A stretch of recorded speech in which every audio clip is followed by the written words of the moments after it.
What's 9 plus 10? Computer when you're in a hurry or simply don't want to You use stupid. the normal settings. Pulling the power cable, switching off the power supply, or removing a laptop battery immediately cuts power to the motherboard. This also cuts power to the HDD or SSD and to the RAM. When the RAM loses power, all of its data is instantly erased, including running programs and operating system services. As a result, the operating system is forced to stop without going through the normal shutdown process. This kind of forced shutdown can damage the operating system, and in some situations, even affect hardware. Modern operating systems are much better at handling sudden power loss than they used to be, but the risk is still there. In some cases, the system may not be able to repair itself properly afterwards, especially if the power is cut in the middle of a major update. Restart is basically the same as shutdown, except that after turning off, the computer automatically turns back on. Everyone knows that part, but what many people don't know is that there is a major difference between shutdown and restart. Starting with Windows 8, Microsoft introduced a feature called Fast Startup. If this feature is enabled on your Windows, when you shut down the PC, the state of some settings, drivers, and hardware tables is saved to the disk. The next time you turn on the computer, Windows can load faster because it skips some of the startup checks that were already saved. But a restart works differently. When you restart the computer, Fast Startup is ignored. Nothing is saved for the next boot, and Windows performs a full startup process. Because of this, a computer will often take slightly longer to start after a restart than after a shutdown. This is also why shutting down the computer doesn't always fix problems, such as a keyboard or mouse suddenly stopping working. In many cases, a full restart is needed because it completely reloads Windows and all of its drivers. Of course, you can easily disable Fast Startup through the Control panel in the Choose What the Power Buttons Do section.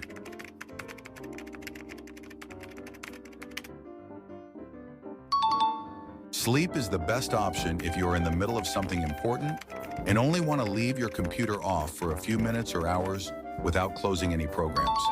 When you put your computer to sleep, all running tasks are paused exactly where they are, and the system enters a low power state. Most parts of the computer either lose power completely or switch to a very low power usage profile, while the RAM remains powered so it can keep all of your data. After you press the power button, the system turns all components back on in less than a second and becomes ready to use again. This high speed is possible because the operating system, programs, drivers, BIOS checks, and practically everything else were already loaded and preserved in RAM. One important thing to remember is that sleep mode still uses a small amount of electricity. The power usage is very low, but it is not completely zero. Every laptop and desktop computer has a physical power button used to turn it on. But what happens if you press that button while the computer is already on? In Windows, the behavior of the power button can be customized. You can easily open the Control panel, go to Power Options, and then open the Choose What the Power Buttons Do section. From there, you can decide exactly what Windows should do when the power button is pressed. For example, it can shut down the computer, put it to sleep, hibernate, or do nothing at all. You can also press and hold the power button. Holding it down for several seconds performs a forced shutdown. This works very much like pulling the plug and immediately stops the system. The main difference is that the motherboard is controlling the power off process, so the chance of physically damaging hardware is extremely low. However, because the operating system is still being stopped without a normal shutdown process, there is still a risk of data loss or operating system corruption. As the name suggests, this method is specially for laptops. Closing the laptop lid works very much like pressing the power button. In the Control panel, you can choose what action the system should take when the lid is closed. By default, Windows and most other operating systems put the laptop into sleep mode when you close the lid. But as I said, you can change this behavior to any action you want. Setting it to do nothing can be useful if you want to quickly close your laptop while you're working, without interrupting any of your tasks.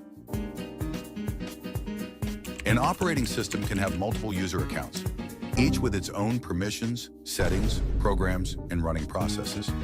When you sign into your account, Windows starts a number of background processes for your session. Any program you launch also runs under your account and can be seen in Task Manager by both you and other users with the proper permissions. Each user gets their own environment and can use the system independently from everyone else. Signing out does not turn off the computer. Instead, it closes your session and stops all programs and processes that were running under your account. The operating system itself continues running, and other users can still sign in and use the computer. So from now on, if an app crashes, Windows becomes slow or freezes, instead of immediately shutting down or restarting your whole PC, first try signing out of your account and then signing back in. In many cases, this will solve the problem without turning off the system. Hibernate is my favorite way to turn off a computer. This method is a combination of shutdown and sleep. The computer turns off completely, but when you turn it back on, all of your programs, windows, and tasks are restored exactly as they were before.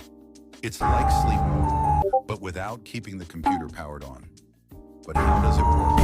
When you put a computer in hibernate mode, Windows takes everything currently stored in RAM, including open programs, running processes, and the rest of the session state, and writes it to your computer's disk, and the computer shuts down completely.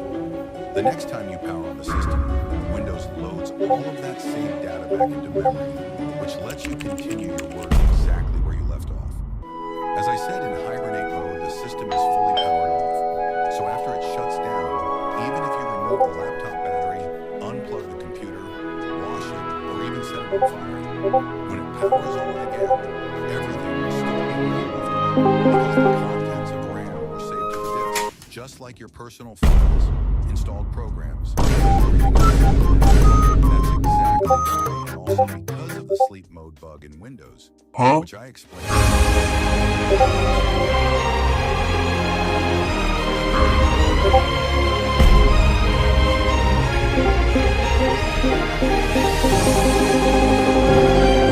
Buttons do.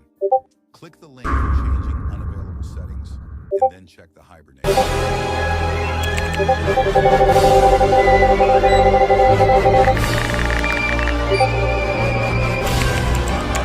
Windows versions.